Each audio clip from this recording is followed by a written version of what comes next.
आप हमें बिहारी बुलाएं या भैया बुलाएं, एक बात याद रखिएगा कि जब बिहार की बात आती है तो यहाँ की जनता अपने मन की मालिक है।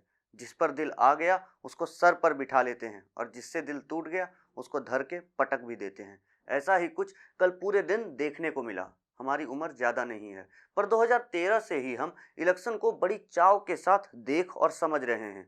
पर इस बार जो बिहार ने किया वो काफ़ी मज़ेदार रहा। भैया वो जो सुकपुकाहट होती है ना, कि टॉप कौन करेगा या टफ सब्जेक्ट में एक नंबर से फेल करेंगे कि पास करेंगे, वही सुकबुकाहट एनडीए और महागठबंधन महसूस कर पा रहे थे। बाकी आप किसी भी चाय की टपरी या गली नुक्कड़ में चले जाएं तो लोग भर भर के इस काउंटिंग का मजा ले रहे थे। खैर, आखिरकार रात 11 बजे के बाद एनडीए ने अपनी जीत घोषित की और बिहार की जनता को आभार व्यक्त किया। हम तहे दिल से बीजेपी, जदयू और बाकी के एनडीए के पार्टीज को बधाई देना चाहते हैं। पर आपको ये भी चेता दे कि आप जीत गए क्योंकि बिहार की जनता आपसे अभी भी उम्मीद रखती है। प्रार्थना इतनी सी है कि इस विश्वास को तोड़िएगा नहीं। खैर, अब जब काउंटिंग खत्म हो ही गई है तो अब समय आता है बिहार में हुए पॉलिटिक्स और पब्लिक मूड को समझने का।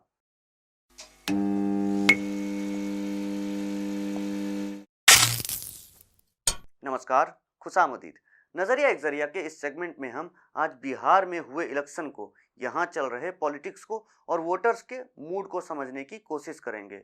बिहार असेंबली इलेक्शन में एनडीए अलायंस जीत गई, पर कोई बड़े मार्जिन से नहीं। ऐसा इलेक्शन भारत में शायद ही कभी हुआ हो। पर यहाँ हम इलेक्शन कमीशन ऑफ इंडिया का आभार व्यक्त करना चाहेंगे, जिन्होंने इस कोरोना के आपदा में इतनी स्मूथली इलेक्शन कराया। इलेक्शन के बाद सब क्रेडिट नेता और वोटर्स ले जाते हैं और इलेक्शन कमीशन को सब भूल जाते हैं, इसलिए इन्हें हम एक स्पेशल थैंक्स बोल रहे हैं। बात आती है अब पार्टीज की, तो आरजेडी बिहार में सबसे बड़ी पार्टी बनकर उभरी है, जिसके थोड़े ही पीछे बीजेपी रही। यहाँ देखने वाली बात यह है कि जहां कांटे की टक्कर जदयू और आरजेडी में होनी थी, वही टक्कर आरजेडी और बीजेपी की रही। अब इस बदलाव का श्रेय कई कारणों को जाता है। पहला कारण है बीजेपी की साइलेंट पॉलिटिक्स। 2.5 साल पहले बीजेपी जदयू के साथ मिलकर सरकार बनाती है, पर जहां पिछले 15 साल जदयू शासन करती रही और सही शासन के कारण नीतीश बाबू का नाम सुशासन बाबू रख दिया गया, वहीं पिछले 2.5 साल में बीजेपी जदयू वोटर्स को अपनी ओर खींचने में कामयाब रही और इलेक्शन का चेहरा नीतीश के जगह मोदी बन गए। दूसरा कारण ये कि आखिर के कुछ सालों में सुशासन बाबू ने अपने शासन में ढिलाई भी दिखाई, जिस कारण से लोग उनसे दूर होते चले गए। वहीं अगर इंटरनल पॉलिटिक्स की बात करें तो लोगों में ये अंदेशा था कि एलजेपी अगर अच्छे सीट्स ले आती है तो शायद बीजेपी जदयू को साइड कर देगी और बीजेपी का एक नया चेहरा बिहार को सीएम के रूप में देगी। खैर, यहाँ एलजेपी के प्रदर्शन से बीजेपी थोड़ी नाखुश रही होगी। अब आते हैं काउंटिंग की उठापटक की तरफ। तो दिन भर टीवी न्यूज़ पर एक ही बात दिख रही थी कि वो कि जीत बहुत करीबी रहेगी। मतलब माहौल तो ऐसा था कि तू आगे आगे मैं पीछे पीछे। आखिर समय तक कोई ये नहीं बता सकता था कि कौन जीतेगा, और ये हर पार्टी के लिए एक सबक था। आमतौर पर जब जनता किसी से खुश या नाखुश रहती है तो एक तरफा वोटिंग पैटर्न देखने को मिलता है, जैसा वोटिंग पैटर्न दिल्ली में देखने को मिला था। पर इस बार के वोटिंग पैटर्न से पॉलिटिकल पार्टीज को ये सारी बातें समझनी होगी।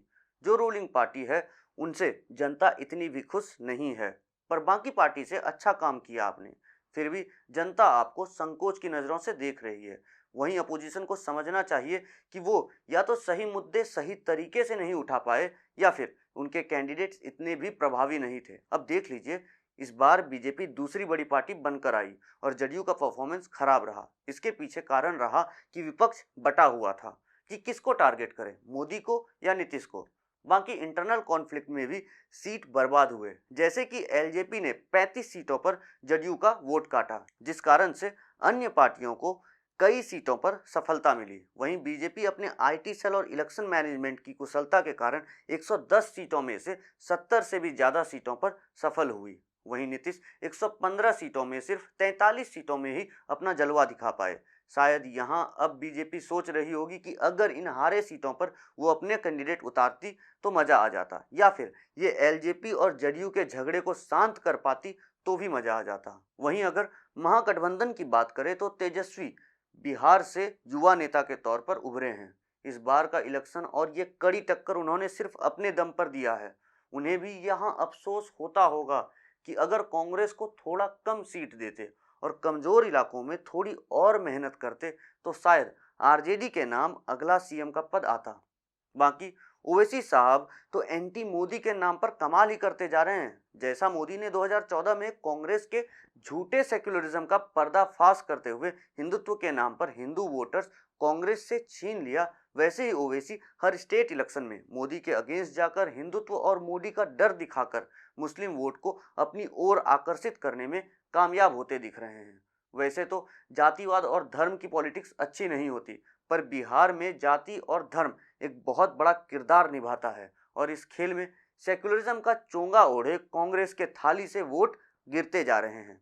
अब इलेक्शन हुआ तो कंट्रोवर्सी और धांधली तो होनी ही थी। इलेक्शन के समय ही कई जगहों से ईवीएम में गड़बड़ी के वीडियो वायरल हो रहे थे। ये वीडियो कितने सही और गलत थे इसका तो नहीं पता, पर जब काउंटिंग के दिन शुरुआत में आरजेडी लीड कर रही थी तब वो डेमोक्रेसी की जीत का गुणगान गाते दिखी और अपने हाथ से ये ईवीएम वाला पत्ता गवा बैठी। बाकी आखिरी समय में जब ये साफ हो चुका था कि जीत आसान नहीं होगी, तब ये ईसीआई का दरवाजा खटखटाने पहुंचते हैं। इनकी शिकायत थी कि 10 से 12 सीटों पर महागठबंधन के कैंडिडेट को विजयी घोषित करने के बाद भी उन्हें जीत का सर्टिफिकेट नहीं दिया गया और कुछ घंटों के बाद उन्हें बताया गया कि रिकाउंटिंग की रिक्वेस्ट आई और वो कुछ वोटों से हार गए। वहीं कुछ सीटों पर वो कुछ वोटों से हार रहे थे और उनके रिकाउंटिंग के रिक्वेस्ट को एक्सेप्ट नहीं किया गया। इस पर ईसीआई ने प्रेस ब्रीफिंग में बताया कि वो बिल्कुल निष्पक्ष तरीके से इलेक्शन कराते हैं, उन पर किसी भी पार्टी का दबाव नहीं चलता। रही बात गड़बड़ी की, अगर ऐसी बात सही निकली तो जांच जरूर की जाएगी। अब मेरे नज़रिए से भले ही बिहार में लिटरेसी रेट कम हो, भले ही बिहार के लोग बाहर शहरों में छोटी नौकरी करते हो, पर इतना समझ लें कि बिहार में एक बिहारी को बेवकूफ़ बनाना नामुमकिन है और ये सबक हर पार्टी ने इस इलेक्शन में सीखा है। नहीं तो एसी कमरों में बैठे वो एग्जिट पोल वाले लोगों का अनुमान गलत कैसे हो गया। बिहार में इतनी नज़दीकी टक्कर हाल के सरकार के लिए एक चेतावनी थी कि आप और अच्छा काम करें, नहीं तो हम विकल्प ढूंढना शुरू कर चुके हैं। बिहार मोदी और बीजेपी में और भरोसा दिखा रहा है। शायद वो उनसे ये उम्मीद रखता है कि बिहार को अब एक नेशनल पार्टी ही सुधार सकती है। वहीं नेशनल लेवल पर चल रहे मुद्दे बिहार इलेक्शन में नहीं चलते। ये सबक इस बार के इलेक्शन कैंपेन में साफ दिख गया, जहां आर्टिकल 370 का हटना, राम मंदिर का निर्माण कराना या फिर कश्मीर में जमीन खरीद पाना ये बिहार के मुद्दे नहीं हैं। और इस बात का साफ संकेत लोगों ने रैलियों में योगी आदित्यनाथ को दिखा दिया था।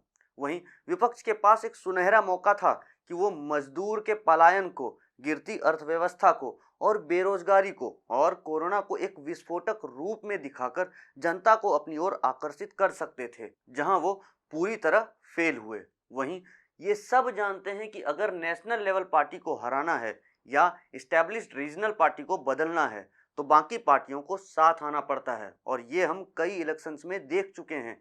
यहाँ विपक्ष ये भी करने में नाकामयाब रहा। हद तो तब हो गई जब महागठबंधन में बैठे कांग्रेस के प्रवक्ता ये जान रहे थे कि वो ओवैसी के सहारे इस इलेक्शन को शायद जीत सकते थे, पर आखिरी समय में भी ये वहां भी चूक गए और अपने खराब परफॉर्मेंस का कारण ओवैसी के कम्युनल पॉलिटिक्स को बताते रहे। खैर, अब जो भी हो, रिजल्ट तो आ ही गया है। बाकी अब देखते हैं कि सीएम कौन बनता है।